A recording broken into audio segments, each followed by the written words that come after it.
What's up, guys? It's Snowdon back here with another video, and in today's video, as you can tell by the title, I'm going to be doing my top 10 superstars of the decade. No, not top 10 superstars of the week. No, not top 10 superstars of the year. I'm doing top 10 of the decade. This list took me a very long time to complete. I have all the achievements that the superstars have won through the decade. And just a disclaimer, this is not 2009 to 2019. It is 2010 to 2020. Since 2020 is in 2 days by the time this video gets uploaded, hopefully. So, I've written down, and, okay, now we lost the page. And this is only counting the superstars and what they did throughout the decade. Throughout WWE. So AJ Styles, Brock Lesnar, they will not be counting for what they did outside of WWE. It will only be counting what they did in the WWE. So let's get to the number 10 slot. And this might surprise you guys, but number 10, we have John Cena. At number 10, we have John Cena, because John Cena had a great start to the decade. Let's just look at some of his achievements. So, for Cena in 2010, he was a WWE champion and a two-time tag team champion. In 2011, he was a two-time WWE champion. But then he didn't win anything in 2012. Then he was a he was a Royal Rumble winner, and he won the WWE and World Heavyweight Championship when they were combined. He was in 2014, he won the WWE and World Championship. In 2015, he won the United States Championship, and in 2017, he won the WWE Championship, and he has been on hiatus for the last 2 years. So this was really hard to put him at number 10. Maybe you guys think should have put him higher, but this is my list. So John Cena really made he was the big face at the beginning of the year, but then his career started dying down as we got to the later years of the decade. But he still had an incredible decade, and that's why he deserves the number 10 slot. So we get to the number 9 slot. This person is no longer in the WWE. They are unfortunately in the AEW. But number 9, we have Dean Ambrose, the Lunatic Fringe. You know what? I'm going to reposition you guys to bring you guys up here so it's actually taller. But Dean Ambrose is at the number 9 slot.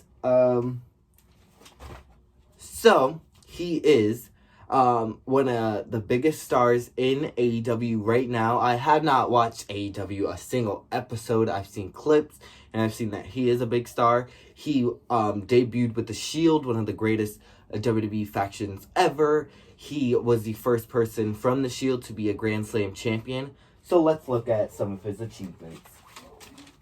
So with the short period that he was there for, I would say, 6.5 years.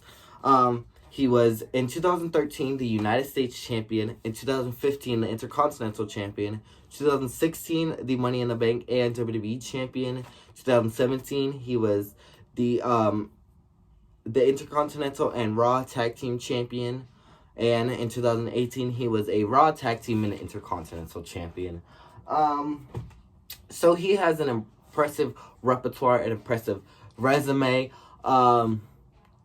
But he was at number 9 because he did have an injury from the end of 2017 to the middle of 2018. So that was a big gap on what he was missing. And he left in the beginning of 2019.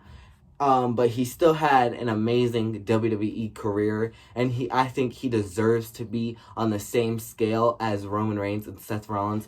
Even though he was really the one who always took the back seat of those three men, but he deserves to be on this list and not on the honorable mentions. So at the number 8 slot, this also might surprise you guys, but at number 8 we have the phenomenal one, AJ Styles.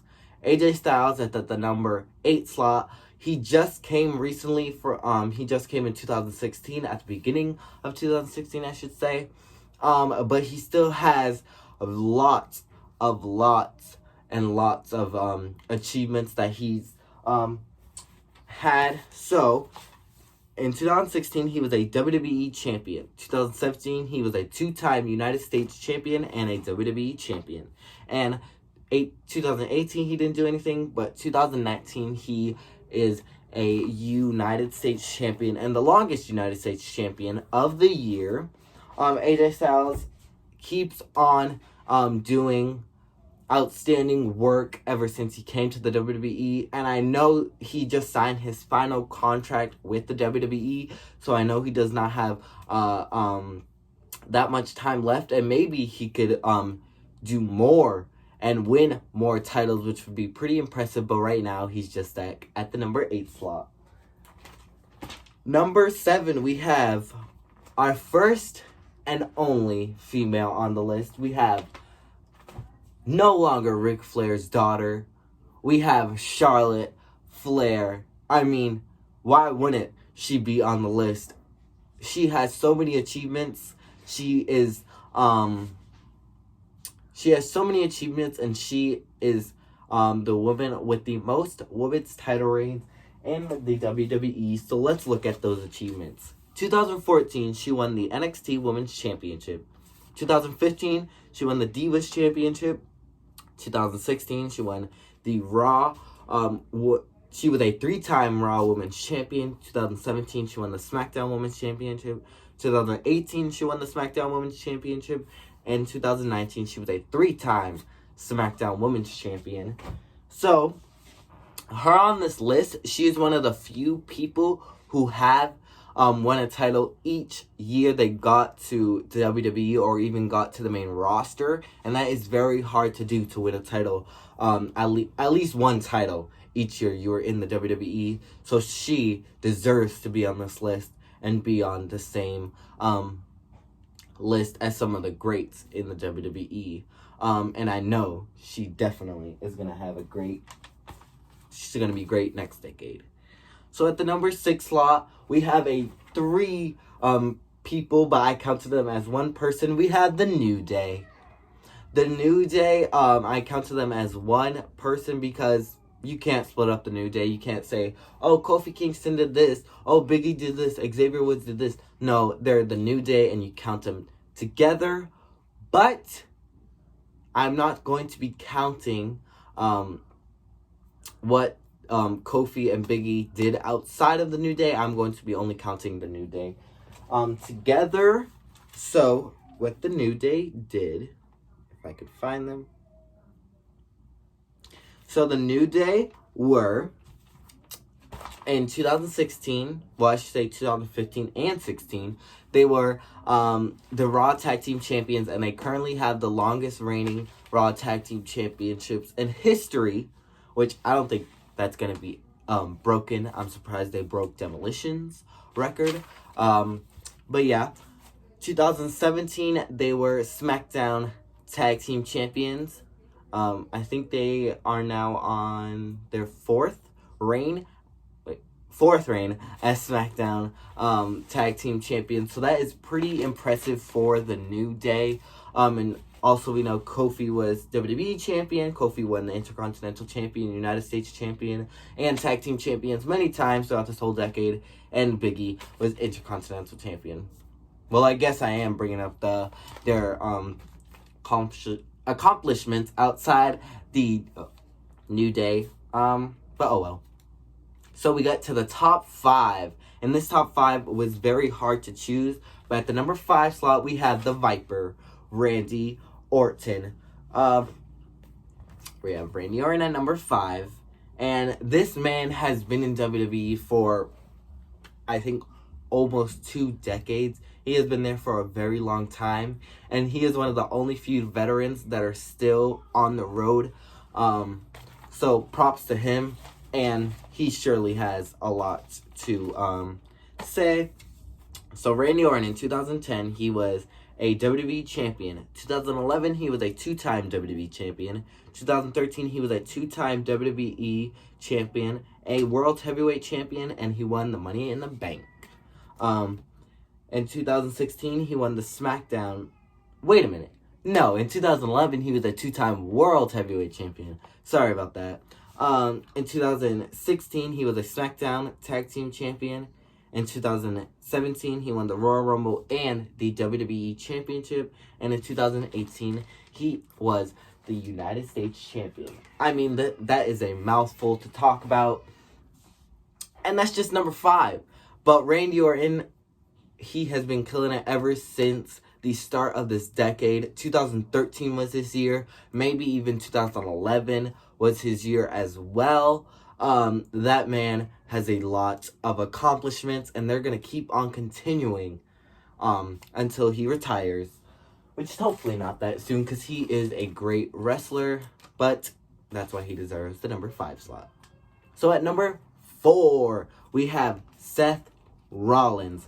Seth Rollins, the other member of the Shield that made it on this list. Seth Rollins is maybe the biggest star to come out of the Shield, or maybe the second biggest star. I don't know, depending on how you feel about that.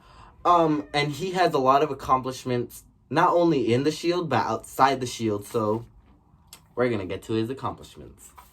So he was in 2012 an NXT champion, the first ever NXT champion, I should say.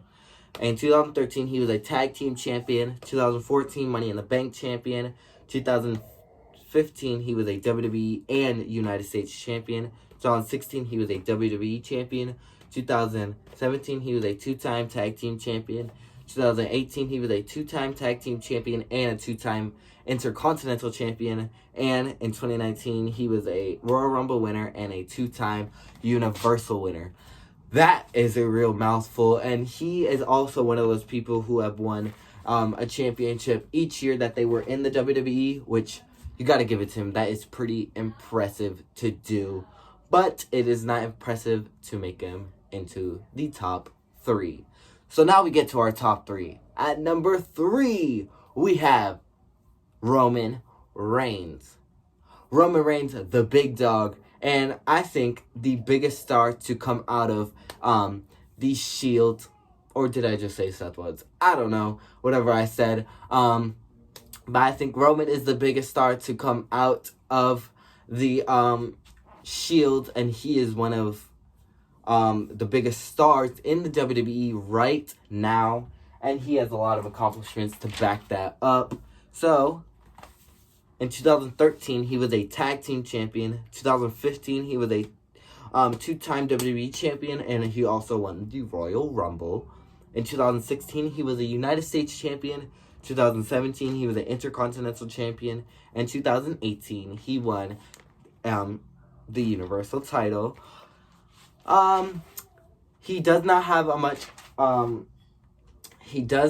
as much accomplishments as Seth Rollins, but the only reason he was higher than Seth Rollins is that he main evented WrestleMania like 4 or 5 years in a row, which is very hard to do. I think the only other man that has done that is Hulk Hogan. So props to Roman Reigns for main eventing that many years in a row. So that's why he deserves number 2. And number 2, that's why Roman deserves number 3. Because at number 2, we have the A-lister, The Miz. We have The Miz at the number 2 slot. The Miz has the most accomplishments out of everybody on this list.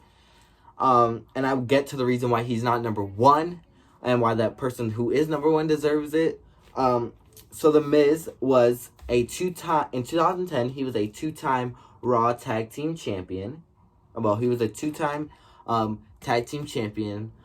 He was a U.S. Champion, a Money in the Bank won the Money in the Bank, and he was a WWE Champion. In 2011, he was a tag team champion. In 2012, he was an intercontinental champion. In 2013, he won the Intercontinental Championship. In 2014, he was a two-time Intercontinental Champion and a Tag Team Champion. 2016, he was a two-time Intercontinental Champion. And in 2017, he was an Intercontinental Champion. 2018, he was an Intercontinental Champion. And in 2019, he was a SmackDown Tag Team Champion. That was pretty impressive. I did not know The Miz won that many titles and that had that many accomplishments in the WWE. And I hope that he can win the WWE Championship again in his career. So now we get to the number one. But wait. We can't forget about the honorable mentions. So we have these 5 honorable mentions in no particular order, but these are just who I think had a great decade, but didn't get to make it to the top 10.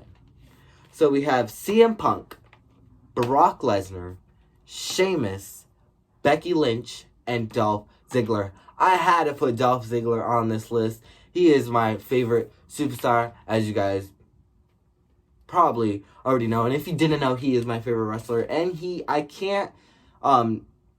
and you can't argue with me. Well, maybe you can. But he has won a lot of championships this decade and has a lot to prove. And hopefully he can win the WWE Championship before he retires, which he hopefully doesn't. But now we get to the number 1 person. And this person, I think, ran through the whole decade. He has not had a bad moment throughout the whole decade. But we get to the leader of the Yes Movement, Daniel Bryan.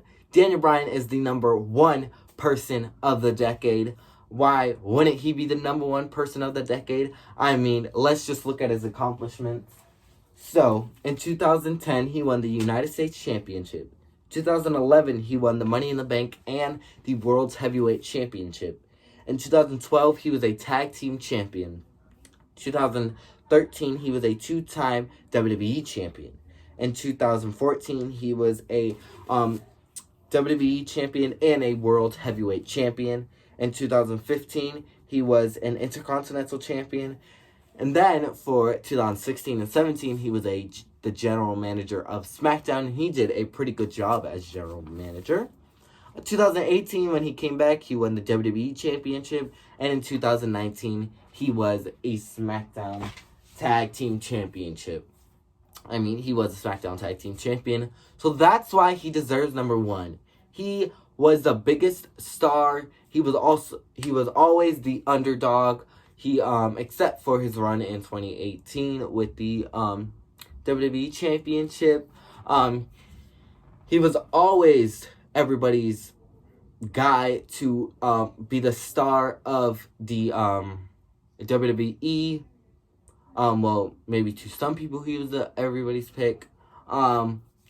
Even though he was seen as a B+ player, as the Authority like to say. But he has had a great decade, and I wonder who is gonna run the next decade. Well, that was my video for you guys. Hopefully you guys enjoyed it. This will be the last video of 2019. It has been a great year with you guys. Thank you for all the subscribers I gained this year. Thank you for the people who stood with me throughout the whole year. Like, comment, and subscribe, and I will see you guys in 2020. Bye, champs.